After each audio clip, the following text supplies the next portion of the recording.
Time has expired. The gentleman from New Jersey, Mr. Garrett, is recognized for 5 minutes. Thanks, Mr. Chairman. You made the comment, and you said it in your here as well, which everybody agrees is you want to try to shrink back the balance sheet to just the prior date, which is that everybody here would be a good thing. But the economy was really big then, too. And since that time, things have changed. You've lost sort of the shadow banking system. That's really not there anymore. The huge multiplier effect that's out there in the money supply, that's not there anymore. The leverage ratios that we've had in the past, they're not there anymore. So with all that gone, which were really making the economy grow at a good pace, with those things gone now, and if you do the good thing and go back to the smaller balance sheet, won't that have a negative impact, or see the economy shrink because of that, or not shrink, but not grow as to the levels that we saw before? And will that play into your decision making as far as how soon you want to shrink your balance sheet? And is there some sort of, I guess, metrics that you're going to have to use in that sense of setting the timeline or establishing your balance sheet shrinkage? Yeah, I think that you're right, that shrinking the balance sheet is akin to a monetary tightening.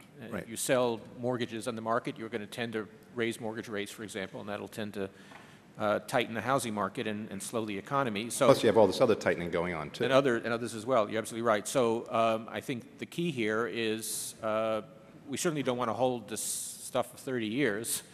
So the key here, I think, is to when we do come to the point we want to sell assets, is to do it in a gradual and predictable way so it has minimal impact. Even when we get back to the pre-crisis balance sheet, we'll still be able to manage the short-term interest rate, the federal funds rate, much as we have in the past. So if the economy needs stimulus, we'll still be able to do that, but we just won't be doing it through the balance sheet. So do you target the size of the balance sheet sort of the same way you target the funds rates now? You could think about it as a two-step procedure. First, we bring the funds rate down as far as it can go. Then we can't do that anymore. That's as far as it can go. And then the balance sheet is a secondary tool.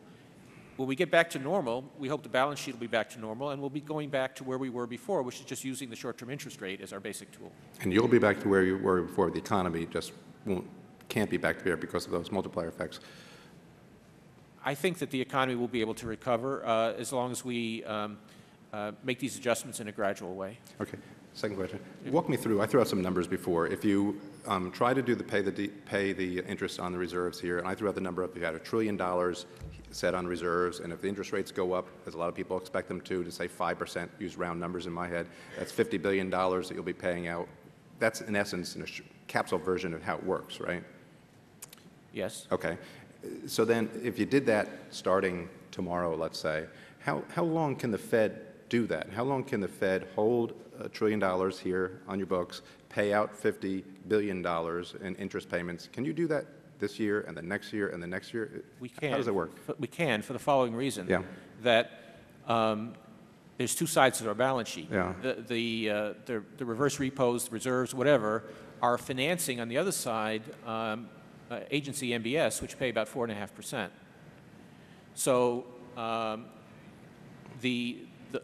from the point of view of the seniorage or the revenue we give to the Treasury, the money we're paying to banks from, say, interest on reserves is more than compensated by the income received from the mortgage-backed securities. And so, in fact, the next few years, we anticipate, and we already have seen this, that the Fed will be sending to the Treasury an unusually large amount of money because the returns on the mortgages so much exceed the cost of funds to the Fed.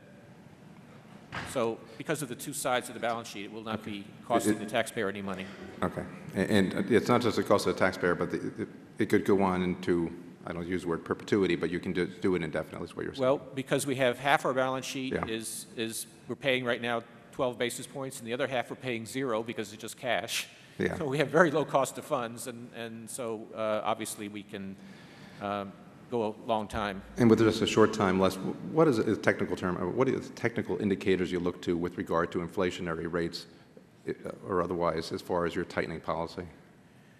Well, we look obviously at current inflation numbers, including a variety of indicators like trend means and core means and core measures and overall measures and so on. But we also look at things like the break-even rate in the inflation-protected securities market, survey numbers, because expectations are as important as the level of inflation itself, because if people think inflation is going to be high, then they're going to demand higher wages and prices, and that'll create an inflation spiral. So we look both at expectations and at current prices. Okay, and there's a red light. So thank you, Mr. Chairman. Gentleman's time is expired.